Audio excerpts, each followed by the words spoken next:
Friends, এখন একটু কথা বলবো আপনাদের সঙ্গে। আশা করছি আমি অডিবল এবং ভিজিবল। আজ 30শে ডিসেম্বর। নেতাজি আজ 1943 এই রকম দিনেই, আজকে হোল ডে উনি পোর্ট ব্লেয়ার এবং রস আইসল্যান্ডে ছিলেন। পোর্ট ব্লেয়ার, ইট ইজ রস আইল্যান্ড, যেটা এখন নেতাজি আইল্যান্ড নামে ছিলেন এখানে। এ নিয়ে একটু আগে কিছু কথা বললাম। এবং এই পোর্ট ব্লেয়ারে যাওয়াটা, এই উনি 29শে ডিসেম্বর 1943 সিঙ্গাপুর থেকে চলে গিয়েছিলেন বাই ফ্লাইট, এবং তার 30 তারিখ সারাদিন ছিলেন, সম্ভবত 31 তারিখে বেরিয়ে এসেছিলেন। And whole this movement was very secret under the Japanese intelligence, very secret, because any disclosure of his movement could invite attack from the enemies, the British American forces.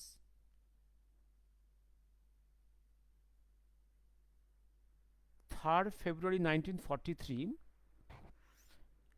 German mainland থেকে তিনি বেরিয়ে এসেছিলেন সাবমেরিনে। এই ফ্যাক্টটাই হচ্ছে এখনো পর্যন্ত, এই স্টোরিটা এখনো পর্যন্ত অনেকখানি গ্রহণযোগ্য আর কি। 43-তে 3 ফেব্রুয়ারি বেরিয়ে এসেছিলেন, এবং বিভিন্ন ন্যারেটিভ আছে কবে বেরিয়ে এসেছিলেন। কেউ বলে 10 তারিখ।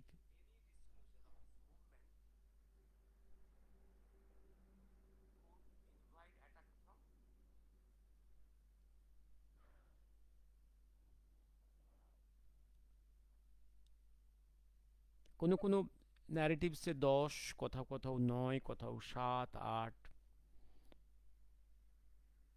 কারণ এটা এত সিক্রেট ছিল, এটা জানার কথা নয় বাইরের লোকের, ইভিন ক্লোজ সার্কেলের লোকে। It it was known only to few persons. কারণ তখন তাকে বেরিয়ে আসতে হবে নর্থ সি হয়ে, নর্থ আটলান্টিক বা সাউথ আটলান্টিক হয়ে, তারপরে অথবা through English channel to south Atlantic হয়ে বেরিয়ে আসতে হবে। এই এরিয়াগুলো তখন ব্রিটিশ আমেরিকান সাবমেরিন কন্ট্রোলে, নেভেল কন্ট্রোলে, খুব গোপনে বেরিয়ে আসতে হয়েছিল। এবং এখন যেটা, এবং তার সেই বেরিয়ে আসাটা একটা বড় বিস্ময় পৃথিবীর। এ তো ভারতীয় ঐতিহাসিকদের কাছে হয়তো বিস্ময়ের নয়, কারণ তারা কোনো কিছু সিরিয়াসলি কিছু বোঝার চেষ্টা করে না। অন্তত রাশিয়া এবং ব্রিটিশের হিস্টোরিয়ানদের কাছে এটা খুব সিরিয়াস ব্যাপার ছিল। তারা খুব বিস্মিত ছিল যে অ্যাকচুয়ালি কী ঘটেছিল। রাশিয়ার পেরোস্ট্রাইকে যখন এই 90-তে হয়ে গেল, 1990-তে, তখন রাশিয়ার কিছু ডকুমেন্টস ডিসক্লোজড হয়েছিল। সেই সময় কিছু রাশিয়ান ঐতিহাসিক উইথ ব্রিটিশ ঐতিহাসিকদের কোলাবোরেশনে ওরা কিছু তথ্য পেয়েছিল। ওদের হিসেব অনুযায়ী নেতাজি জার্মান মেনল্যান্ড থেকে 3 ফেব্রুয়ারি বা তার আগেই বেরিয়ে এসেছিলেন। তো 3 মাসের সাবমেরিন জার্নায় তিনি সাউথ ইস্ট এশিয়াতে পৌঁছেছিলেন। সাউথ ইস্ট এশিয়াতে এসে তার পরপর যে কাজগুলো ছিল, এক হচ্ছে সাউথ ইস্ট এশিয়াতে সমস্ত, মানে ইস্ট এশিয়াতে সমস্ত কান্ট্রিগুলোতে, মালয়েশিয়া, ফিলিপাইন্স, থাইল্যান্ড, বার্মা, হ্যাঁ, মানচুকো, হ্যাঁ, চায়না ইস্টার্ন পার্ট, যেটা জাপানিজ কন্ট্রোলে, এইসব জাপান, এইসব জায়গা ভ্রমণ করে ভারতীয়দের সংঘবদ্ধ করা। এবং সিঙ্গাপুরের, মালয়েশিয়াতে যে সমস্ত ভারতীয় সৈন্য অ্যারেস্ট হয়েছে বাই দ্য জাপানিজ ফোর্স, তাদেরকে, যেটা আইএনএ তৈরি হয়ে গেল, তাদের হ্যান্ড ওভার নেওয়া, দায়িত্ব নেওয়া from the hands of Rashbehari Bose. এবং তারপরে 21শে অক্টোবর সিঙ্গাপুরে provisional government of Azad Hind ঘোষণা করা। এই ঘোষণার সঙ্গে সঙ্গে পরপর নখানা কান্ট্রি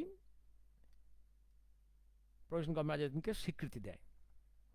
আমি এইগুলো নামগুলো বলেছি, আমি নামগুলো হচ্ছে একদম পরপর ঘোষণা করে ওরা, কান্ট্রিগুলো পরপর they recognized provisional government. Yes, ফিলিপাইন্সের প্রেসিডেন্ট জোসেফ লরেল, তারপর বার্মা 25 অক্টোবর,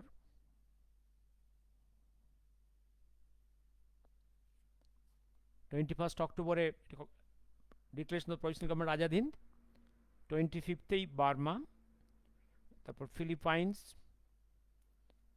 তারপর 1 November China, Nanking government, Croatia 27 October, Germany, Italy 9 November,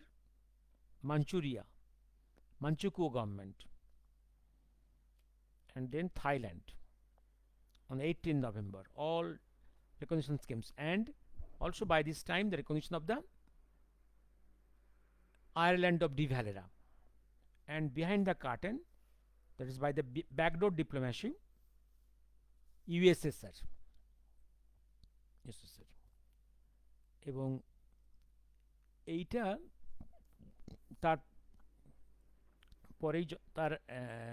পরেই অক্টোবর গেল, তারপরেই নভেম্বরে সুভাষচন্দ্র গেলেন, নেতাজি গেলেন Tokyo as a invited guest to the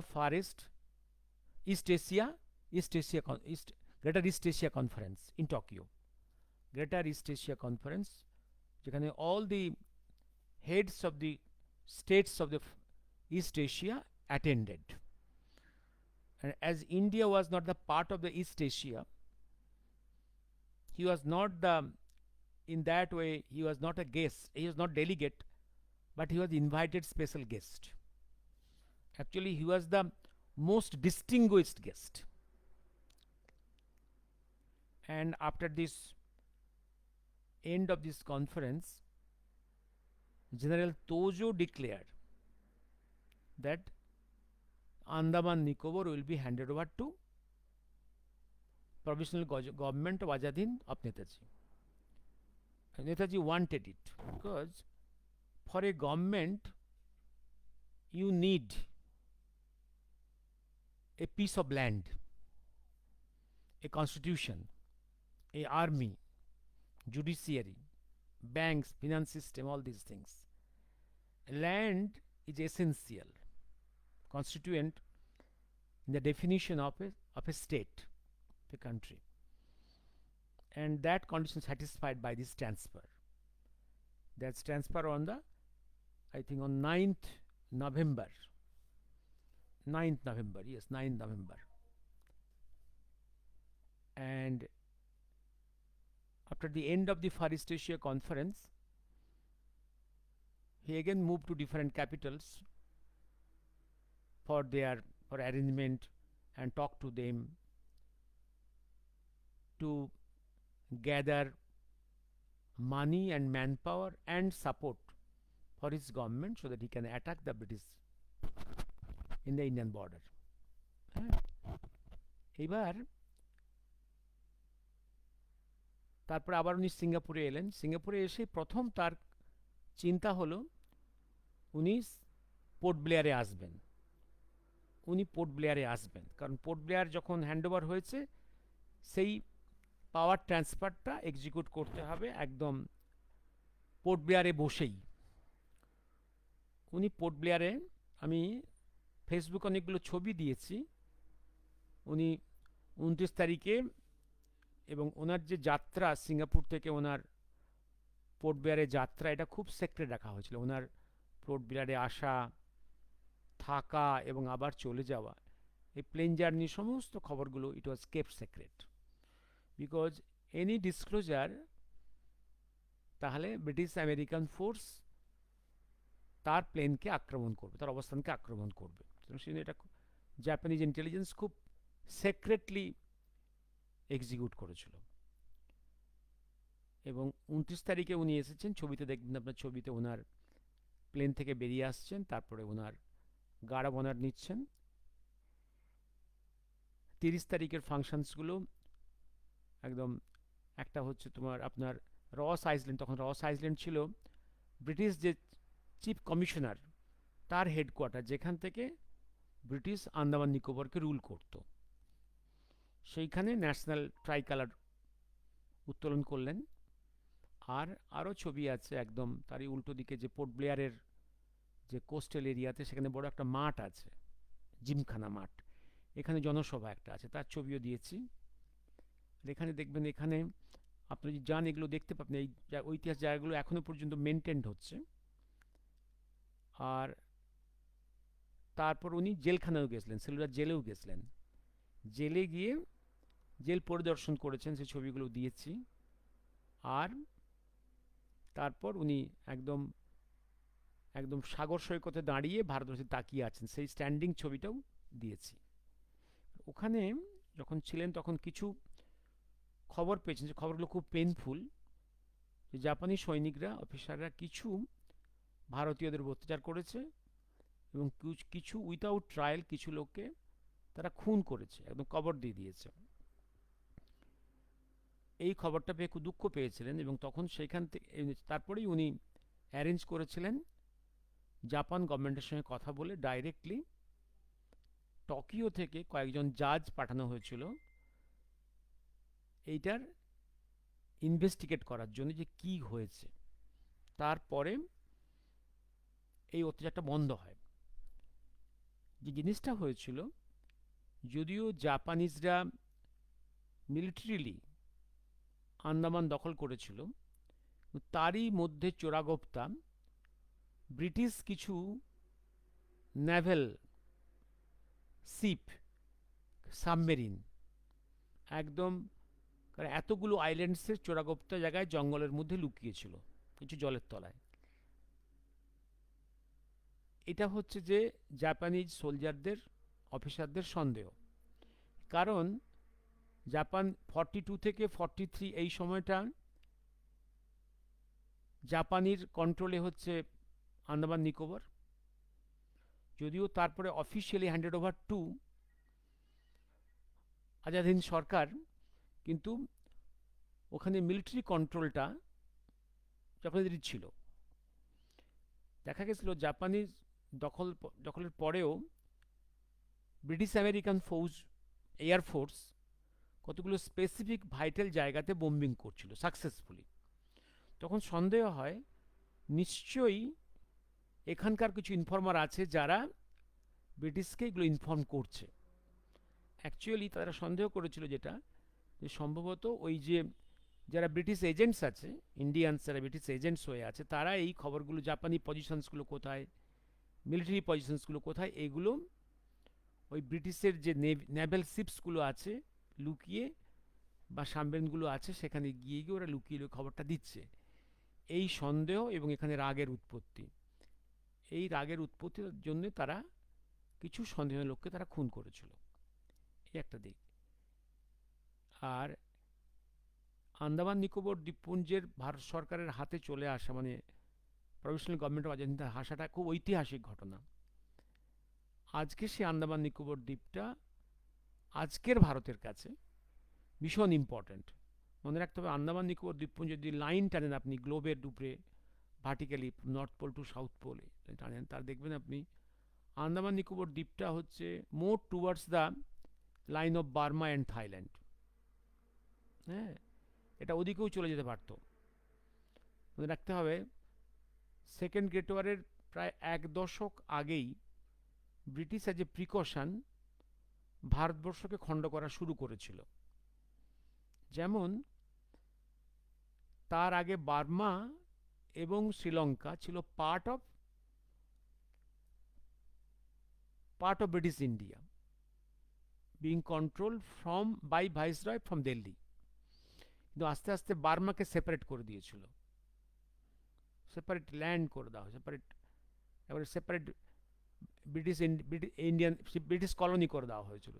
শ্রীলঙ্কাকেও আলাদা করে ব্রিটিশ কলোনি করে দেওয়া হয়েছিল, separate from British India, beyond the jurisdiction of the viceroy in Delhi.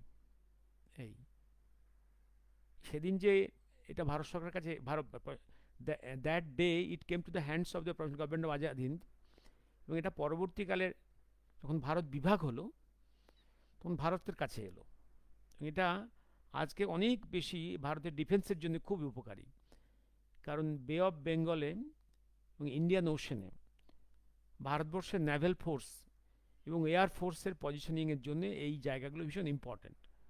Bharatvarsha আস্তে আস্তে শক্তিশালী হচ্ছে, তার অ্যাসপিরেশন, ইচ্ছে বাড়ছে। এই বাড়ার সঙ্গে সঙ্গে তার নিজের ডিফেন্সের জন্য, তার গ্লোবাল যে নেটওয়ার্ক, তার গ্লোবাল যে বিজনেসের জন্য, সব কিছুর জন্যে তার ইন্ডিয়ান ওশেনকে তার সেভ করতে, তার নিজের স্বার্থে এই নেভেল বেস গড়ার জন্যে এবং এয়ারফোর্সের বেস করার জন্যে এই আন্দামান নিকোবর দ্বীপটা খুব ভাইটাল ভারতবর্ষের কাছে, এবং সেইটা আমরা আজকে ব্যবহার করছি। এবার আসি আমি, অর্থাৎ ঐতিহাসিক দিক থেকে আন্দামান নিকোবর দ্বীপপুঞ্জই হচ্ছে ব্রিটিশের হাত থেকে ভারতবর্ষের প্রথম মুক্ত অঞ্চল। তারপরে আইনে কন্ট্রোল পায় আরাকান অঞ্চলে, একটা মুক্তাঞ্চল, আরাকান অঞ্চলে একটা বড় অংশ দখল করে, আর তারপরে ইম্ফল কোহিমা ফ্রন্ট, মণিপুর ফ্রন্টের একটা বড় অংশ স্বাধীন ভারত সরকার দখল করে এবং সেখানে জাতীয় পতাকা উত্তোলন করে। এই জায়গাগুলোতে প্রথম হচ্ছে যে আন্দামান নিকোবর, দেন আরাকান ফ্রন্ট, দেন ইম্ফল কোহিমা, মণিপুর। এই এরিয়াগুলি হচ্ছে ভারতবর্ষের মুক্ত করে আজাদ হিন্দ সরকার। এবার আসছি আমি তারপরের যে প্রশ্নটা, যে ভারতবর্ষে বাংলাদেশের মানুষ কি চায়, ইস্ট পাকিস্তান বাংলার মানুষ কি চায়, তারা কি চায় বলে রেখেছি আমি। ওদের মেন ক্রাইসিসটা হচ্ছে চিন্তার ক্রাইসিসটা, ওরা কি হতে চায়। ওরা বাঙালি হয়ে বাঁচতে চায়, বাঙালির কালচার, বাঙালির ভাষা, এটা নিয়ে বাঁচতে চায়। হতে পারে তারা মুসলিম, কিন্তু কালচারটাকে বাঁচাবে কিনা, কালচার নিয়ে বাঁচবে কিনা, না পুরোপুরি সে আরব থেকে আসা ইসলাম এবং তার যে আরবিয়ান কালচার, এই সব কিছু নিয়ে বাঁচবে, টোটালি পুরো বাঙালিত্বকে, বাঙালির সত্তাকে একদম ধ্বংস করে ফেলা। এই ক্রাইসিসে ওরা পড়েছে। ওরা কি চায়, কারণ টোটাল ইসলামটাকে, আরব ইসলামকে নিতে গেলে বাঙালির থেকে যেন ধ্বংস করতে হবে, এই ওদের ধারণা। ওরা আরব ল্যান্ডের বা ইউএই বা আরব, মক্কা মদিনার মুসলমানদের থেকে আরো বেশি ভয়ঙ্কর উগ্রবাদী মুসলিম। প্রতি মুহূর্তে ওরা ইন্ডিয়ারকে ঘৃণা করা, ইন্ডিয়ার মৃত্যু চাওয়া, হিন্দুদের ক্ষতি চাওয়া, হিন্দু মৃত্যু চাওয়া, এই যেন এদের শয়নে স্বপনে সবসময় স্বপ্ন হয়ে গেছে। ফলে এই করতে গিয়ে, এই ভারতের ক্ষতি করতে গিয়ে, হিন্দুদের ক্ষতি করতে গিয়ে, ভারতের ধ্বংস চাইতে গিয়ে, both Pakistan, west and east নিজস্ব ডেভেলপমেন্টটা করতে পারছে না, কারণ হোল মাইন্ড অ্যান্ড এনার্জি আর and money being engage to that, ডেভেলপমেন্টটা হচ্ছে না। একটা নেগেটিভ মেন্টালিটিতে সমস্ত কাজগুলো চলে আসছে লাস্ট 80 ইয়ার্স ধরে। এদের ভাবতে হবে এরা কি চায়, এরা বাঙালিত্ব নিয়ে বাঁচবে না আরবের ইসলাম নিয়ে বাঁচবে, এইটা ভাবতে হবে। এইবার আরেকটা জিনিস যেটা হচ্ছে, ওদের সামনে অর্থনৈতিক সংকট এসে গেছে। এবার সামনে যে আরেকটা ক্রাইসিস এসে গেছে, ওদের যে বাংলাদেশ, ইস্ট পাকিস্তানটাকে ওরা বাঁচিয়ে রাখতে পারবে কিনা। কারণ অলরেডি চাটগাঁও অঞ্চলটা চলে যাচ্ছে to the Arakan liberation army. এটা যদিও backed by China, to some extent India, এটা যে বুদ্ধিস্ট ফোর্স। এখানে এই বাংলাদেশের ইস্ট পাকিস্তান ভাঙন শুরু হয়ে গেল। আর এই উগ্রবাদী বাঙালি যে সেন্টিমেন্ট যে বাঙালির, এরা মনে করেছিল they will annex themselves again with the Pakistan, ওরা আবার হতে চাইছে ইস্ট পাকিস্তান।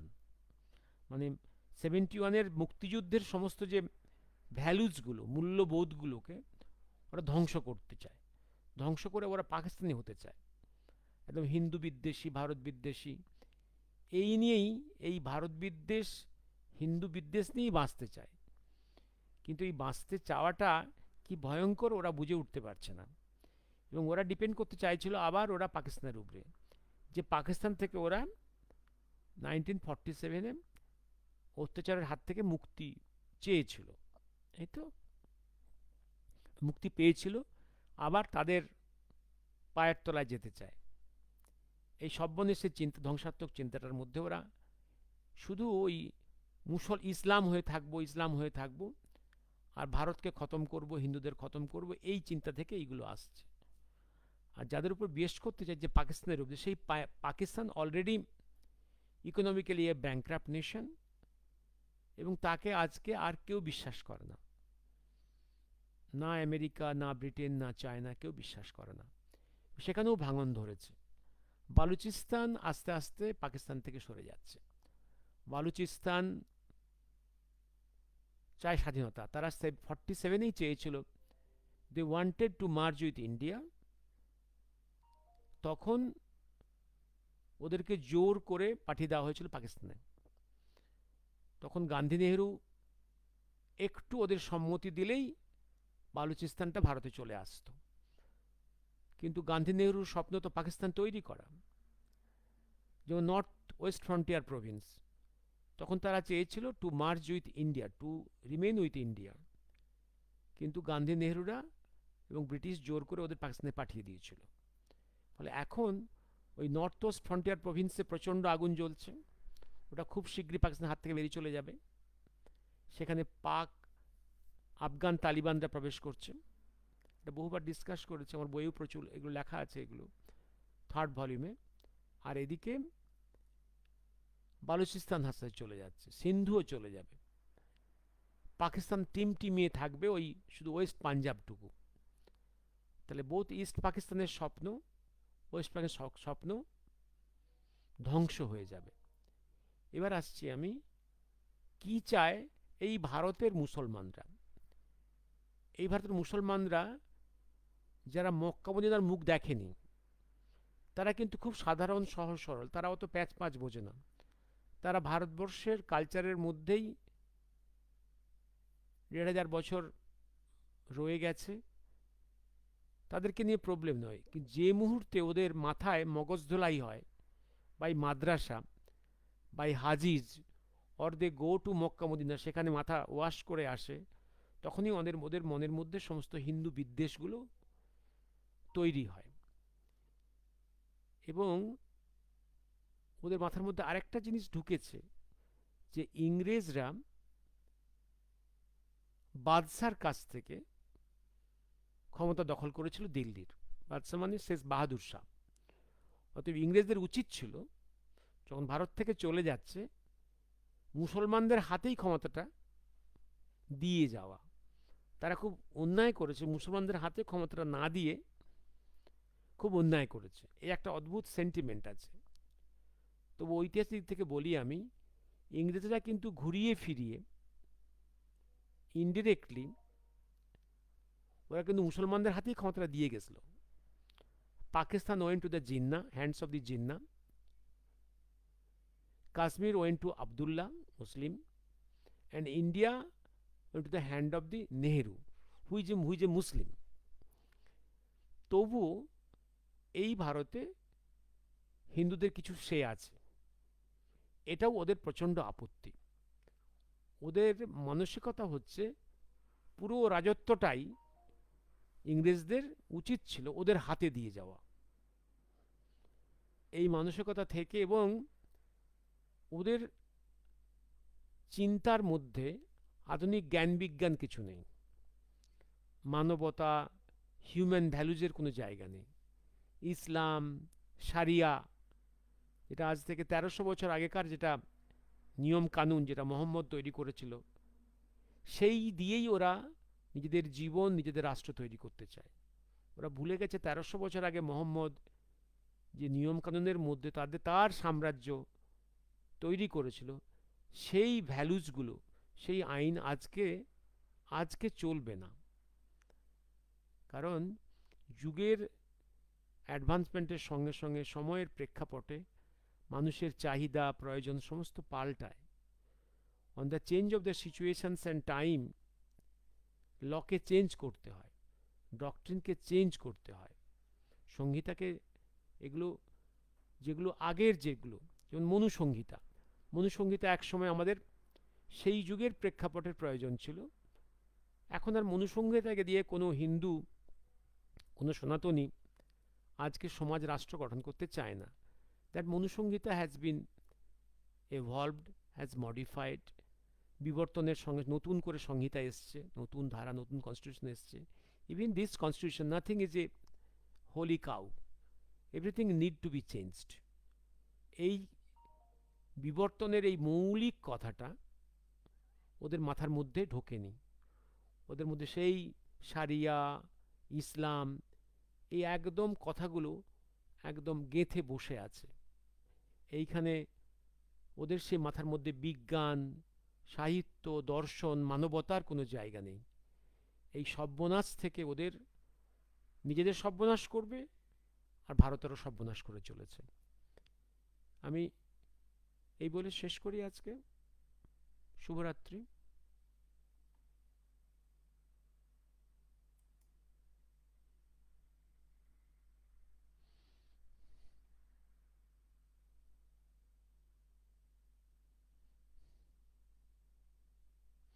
হ্যাঁ, Atanu, Atanu B, what for B? Atanu B, Atanu babu না Atanu Bose Banerjee, what is Atanu B? শুভ সন্ধ্যা স্যার, থ্যাংক ইউ, শুভ সন্ধ্যা।